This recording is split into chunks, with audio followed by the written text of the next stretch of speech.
we just concluded our caucus, and as we prepare for to go home yet again, our Steny reminded us today that actually the time that we have spent legislating in the month of May has been 7 days.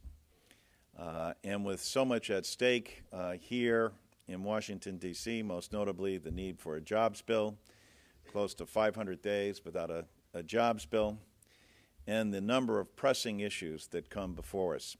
Certainly uppermost in a number of the members' minds have been what's happened at the pump with respect to gas prices and the ongoing concern for the need of regulation. We are fortunate today in our caucus to hear from two experts. Gene Guilford from my great state of Connecticut, who, aside from being the president of the Independent Petroleum Distributors for the state of Connecticut, also served in the Reagan administration, both in the Department of Commerce and the Department of Energy, and is very familiar with these issues, as is Professor Gary Greenberger, who has written extensively about this, testified before Congress on this, assisted members in the writing of legislation.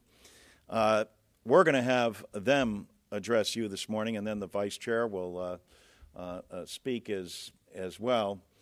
But the takeaway for our caucus is that the laws of supply and demand have been suspended.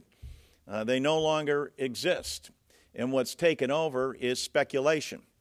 And where speculation is an important part, and understandably, of any economic process, it used to be the case when it came to commodities that in terms of the split, you'd have to have 70% were those companies who were actually taking receipt of the commodity, 30% to speculation.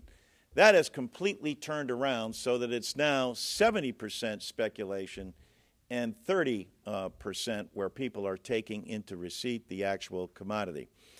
This is why it's so important to make sure that Dodd-Frank gets fully implemented, and especially with the things that have unfolded just in the past week, that it's equally important that we make sure we remain vigilant on the regulatory side. And with that, let me turn it over first to Gene Guilford and then Gary Greenberger. Thank you very much, Mr. Larson. I appreciate the opportunity to be with you today. Professor Greenberger and I had the privilege of addressing the Steering and Policy Committee about a month ago, and then the House Democratic Caucus today, and the message that we delivered was simple and clear, and that is that markets are an incredibly important mechanism for America to be able to create wealth. It's an incredibly important mechanism for America to make decisions with respect to what is produced and the price at which people pay for what is produced.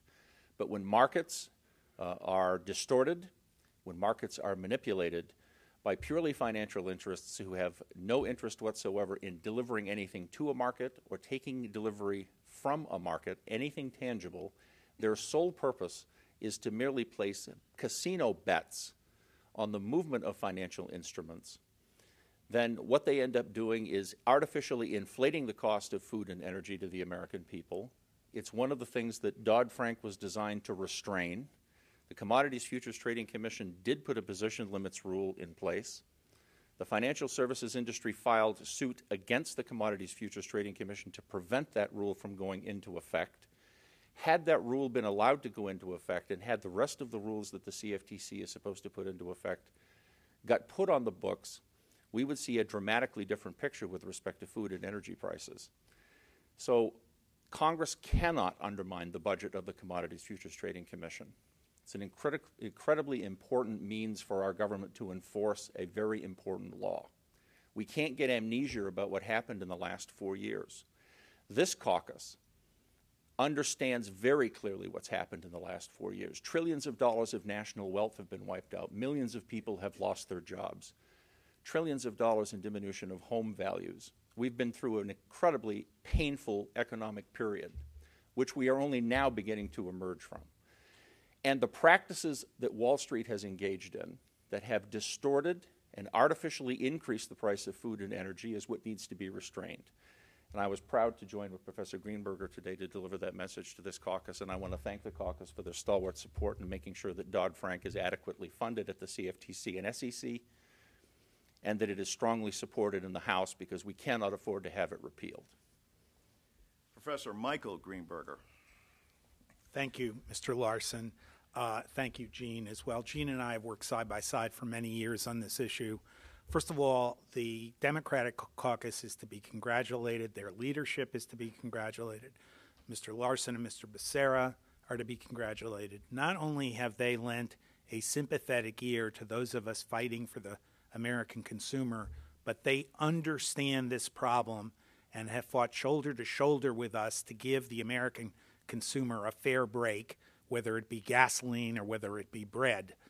As Gene has said, the supply-demand scenario, for example, in crude oil, for the first time in 62 years, the United States is a net exporter of crude oil. We are awash in crude oil. We have always been in supply-demand equilibrium over a several-year period, yet the price of crude oil went from $65 in July of 2007 to a world record $147 July 2008, back down to $30 in December 2008, back up to $110 in April of 2011, down to $75 in October 2011, and then back up to near $110 this spring. While supply-demand is not only in equilibrium, but there is oil stored all over the world. That price volatility cannot be explained by supply-demand. It can only be explained by the fact that these markets are awash in speculative gambling over the price of these commodities. As Gene pointed out today, there are two West German banks and a Danish bank who have decided to get out of the business of speculating on the price of agricultural products because of the adverse effect it has on food supply all over the world. The Democratic leadership, with the leadership of Congressman Markey, have put in a bill that deserves the full support of the House of Representatives that would ban pure passive gambling by wealthy institutions on the price of oil. It doesn't ban speculation. It doesn't ban investing in oil production, in holding oil, in even using traditional derivative markets for oil. What it does is it shuts down $1/2 trillion of casino betting on the upward direction of the price of crude oil and other commodities that has sent a false demand signal to the market. The United Nations is looking at this because there is starvation in the third world over the unnecessary inflation in the price of food. The same is true today. And in fact, since May 1st, the price of oil has dropped about $10. Well, Reuters uncovered the Chesapeake scandal, where the CEO of Chesapeake, a natural gas and oil production company, opened up with borrowed money from Chesapeake a hedge fund that was betting on the direction of oil and gas. The fact that that was uncovered, and there's investigations of what's being done there, I believe has scared speculators away from this market. I believe the attention that the House Democratic Caucus has put on this, with the highly visible hearing on April 4th and the matters done today and the Markey bill, have also scared speculators, because if that kind of legislation goes through, they will have to get out of the market, and they're getting out ahead of being required to leave when the market is against them. So it is the cry for more production. When we are a net exporter of oil, yes, we have to increase production. But to tell the American people that they're putting money in their cars because we're increasing production is false. We are putting money in our cars for gasoline so bankers can buy houses in the Hamptons and yachts in the European ports. It is not for production. And it's a great scandal on the American public that the House Democratic Caucus has called out, and President Obama has now 4 times called out. Thank you.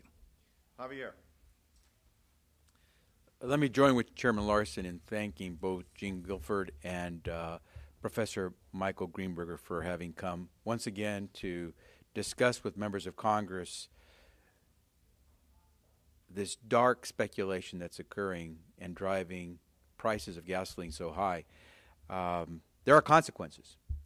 Consumers should care, because when someone gambles with your money and loses, ultimately, it's money out of your pocket. And consumers, I believe, are beginning to realize that this market manipulation being done with the commodities that Americans rely upon is taking money out of the pockets of American consumers. I think, Gene, you mentioned it's something to the tune of about $8 billion a month. $8 billion over what Americans were paying in the middle of December. Yeah, so $8 billion a month is what was snatched from the pockets of Americans because of this speculation on the price of oil, gasoline. So that's money, $8 billion taken out of American consumers' hands that they could have used for other productive activities that could have produced more jobs in America. At the same time, I understand that my Republican colleagues are getting ready to leave on another recess instead of being here to work. By the way, the month of May, I think we're being told we have 7 full days of legislative activity that had been planned by the House Republican Conference during a time of real crisis for America. But it seems like Republicans are getting ready to fan out throughout the country to talk about gasoline prices. What I dare say we will not hear from them is that speculators, market manipulators, have been taking money out of consumers' pockets. I hope my Republican colleagues will finally join us to not only explain to the American public what's going on with market manipulation of our gasoline prices, but will hopefully join us in Washington, D.C. to actually work here in Washington, D.C., as they were elected to do, and hold hearings. And I hope invite these two gentlemen to testify to what's going on with our oil, our gasoline, and our money. It's time that we stop watching the same movie over and over again. These B-rated movies have no place in America and Washington, D.C., but it looks like, once again, we're going to watch the same B movie where we watch Republicans not really dive into this issue and probe what really went on with these gyrating gasoline prices so we can figure out what really is causing Americans to suffer at the pump.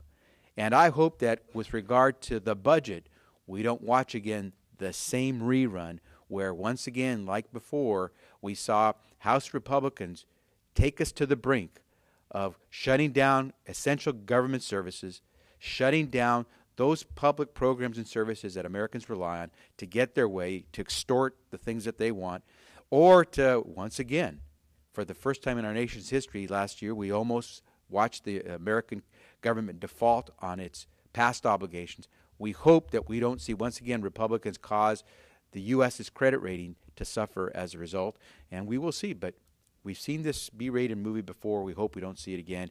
It's time for the American consumer to get the truth. I would hope our colleagues would stay in Washington, D.C., do some work for more than just 7 legislative days, full legislative days in the month, and let's let consumers understand by probing what's going on and not take the referee off the field that's protecting consumers from these market manipulators.